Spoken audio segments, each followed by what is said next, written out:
ግን ስልክ ከየት እንደሚገኝ ነው እኔም ያወቅኩት ያለው። ስልክ ከየት እንዴት እንደተገኘ እንደሆነ አላውቅም። እስካሁን ፖስት ያደረኩበት የለም ስልኬ። ከመቤቴን ነው የምልክ ታገኘዋለህ። ወንድሜ ነው ከኋላችን ነይ ግቢ ቤታችን ሙዝ ነበር እንግዳችን የሚብላ እንግዲህ ሙዝ ነበር። ሙዝ ደግሞ ጣና አይደለም ሀይቅ እስጢፋኖስ። ለምንድን ነው ጣና የምለው? ሀይቅ እስጢፋኖስ እሄዳለሁ። ወይኔ ያድርግልኝ፣ በጣም ጣና መምጣት እፈልጋለሁ። በእናትህ ሀይቅ እስጢፋኖስ ነኝ ያለሁት። አሁን ኢየሱስ አገዳ ይባላል። ውይ በጣም ብዙ ታሪክ እሳቸው ናቸው እየነገሩኝ ያሉት። የእሳቸውን በነገራችን ላይ ጠበቅ አድርጋችሁ ያዟቸው።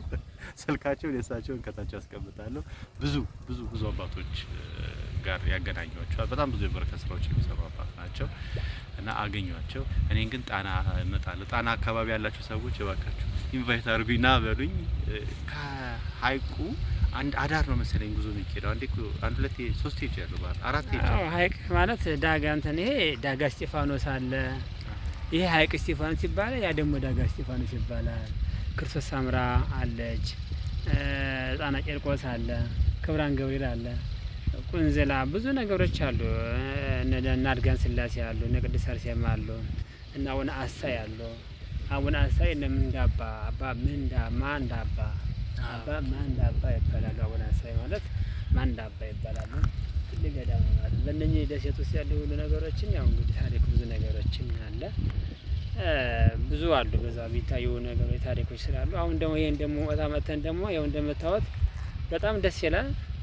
ሀይቅ ነው ዳጋ ሀይቅ እስጢፋኖስ በጣም የውዝክ ያለበት ነው። ይሄ እንደምታዩት ነው። የሳሙና ፋብሪካ አለ። ሽፈራው የሚባል ቅጠል ዝን ያለ ሰጎንም እንዳለች ይነገራል። እንቁላሉ በአጋጣሚ ያገኝቸዋለሁኝ እጄ ላይ ያለው ይሄው እንደምታዩት በጣም እንደምን ደስ ይላል። መልካም ምድሩ በጣም ነው ደስ የሚለው። አባቶችን እንሄድ እንባረክ። ዘመኑ ያው ያለቀ ስለሆነ እየመጣን በረከት እየተቀበልን ከዘመኑ ከምንደርስበትን ይችን ኢትዮጵያ ትንሣኤዋን የምናይበትን የአባቶችን ምረቃታቸውን ጸሎታቸውን ምህላቸውን ምን አይነት ስርዓት እንዳለ ከጫት ከሲጃራ ከሌላ ኢየሱስ ወጥተን የአባቶችን ፈለጋቸው ብንከተልና ብናይ ደስ ይለናል። ይሄ ነው የመሰለና ምን በቃ መንፈስ ይታደሳል። ይኸው እንደምታዩት ነው። ሙዙ ሁሉ አካባቢ ሁሉ ወቀት ነውና ሙዝ አለ። በጣም ብዙ አሉ። አሁን ለኔ ራሱን የሚያስተዳድር ገዳም ያየሁት ሁለተኛ ነው። አንደኛ ተከዜ ኪዳነ ምሕረት በጣም ኦርጋናይዝድ ይሆናል። ልክ እንደ ግብጽ ገዳሞችን ስናያቸው በጣም እንቀናለን አይደል? እንጓጓለን። ልክ እንደዛ ሁሉ እዛ ነበረ ጣና አሜን ተከዜ ኪዳነ ምሕረት ነበር መጀመሪያ ያየሁት። በጣም የረካው በጣም ብዙ ስራ ተሰራ። ሁለተኛ ይሄኛው ነው። በዚህ ማየው በጣም ደስ ከሚባለው በላይ እና የመጀመሪያው እንግዲህ ተከዜ ኪዳነ ምሕረት ነው። ተከዜ ኪዳነ ምሕረት በጣም ራሱን የቻለ ኦርጋናይዝድ ያለ የሚገርም ገዳም እና በጣም ቅናት አድሮብኝ ከዛ በኋላ እዚህ ነው የመጣሁት። ሁለተኛ ገዳም ራሱን የቻለ ነው። መነኮሳት በሙሉ ስራ ላይ ናቸው።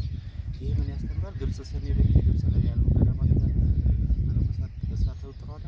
ሌላም ገዳሞች እንደዚህ አርአያ ወስደው ገዳማት የምርት ቦታ ነው፣ የስራ ቦታ ነው፣ የጸሎት ቦታ ነው። እየተጸለየ ነው የሚሰራው፣ እየተሰራ ነው የሚጸለየው መሆን ያለበት እንደዛ ነው እና ሁሉንም ኢትዮጵያ ውስጥ ያሉ ገዳማቶች ወደዛ ቢመጣ ለምሳሌ ግብጽ 25% ኢኮኖሚውን 25% ናቸው እነሱ። ኢኮኖሚውን ግን 90% የያዙ እነሱ ናቸው።